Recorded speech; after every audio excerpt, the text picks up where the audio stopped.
Spectral time allows us to capture and hold slices of incoming audio and then run them through a frequency-based delay, allowing us to create anything from glitchy percussion to icy washed-out pads.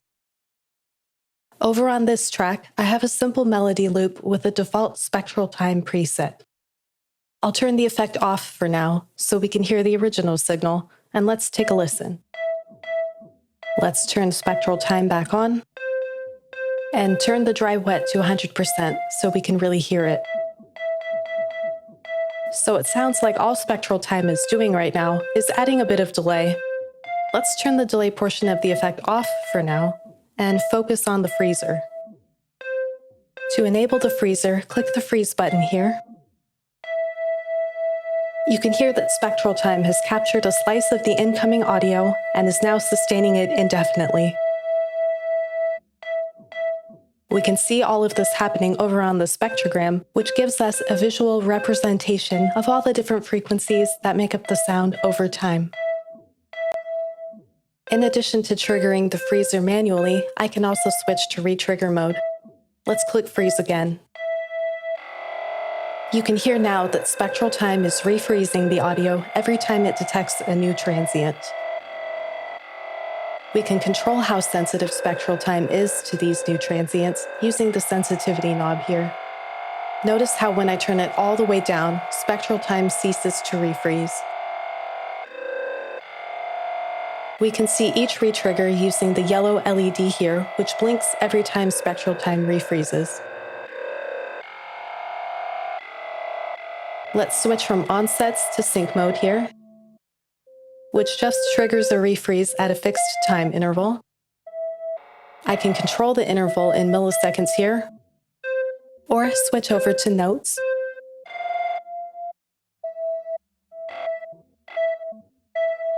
Let's go back to onset mode for now.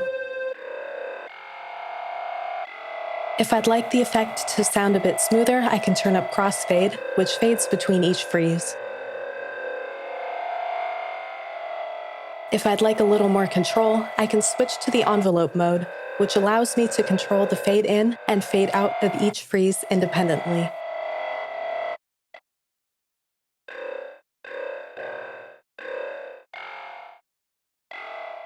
Now, above the spectrogram, I have the option of changing the resolution of spectral time. Low resolutions sound very digital and have a lot of artifacts, whereas high resolution sounds a bit cleaner and more natural. Keep in mind that as you turn up the resolution, the latency of the effect increases. You can double-check the latency by hovering over next to the device title and looking at the status bar at the bottom.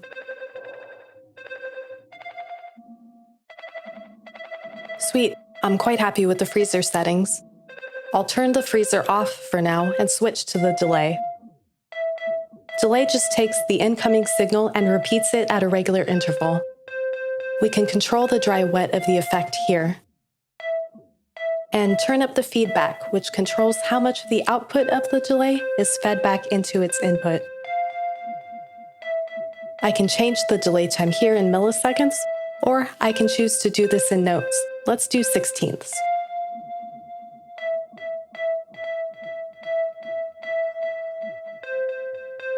Where things start to get interesting is the shift dial, which allows me to shift the output of the delay up or down.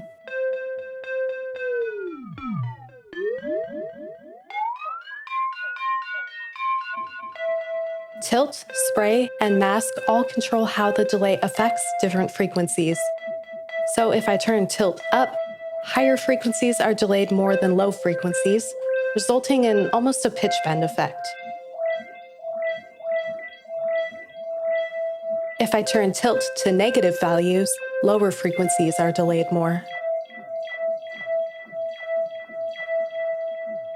Spray randomizes the delay time, which results in a smeared and more abstract sound. I can choose which frequencies tilt and spray affect using mask. Positive values make tilt and spray only affect higher frequencies, whereas negative values make them only affect lower frequencies.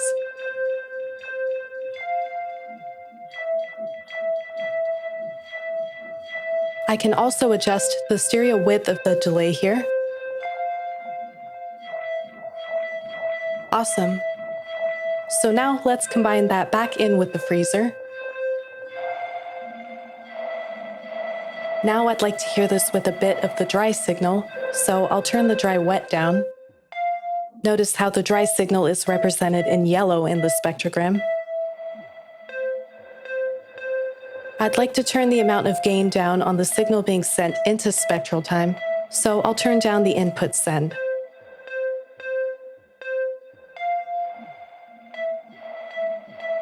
All right, I'm quite happy with that. Let's hear it with the rest of my beat.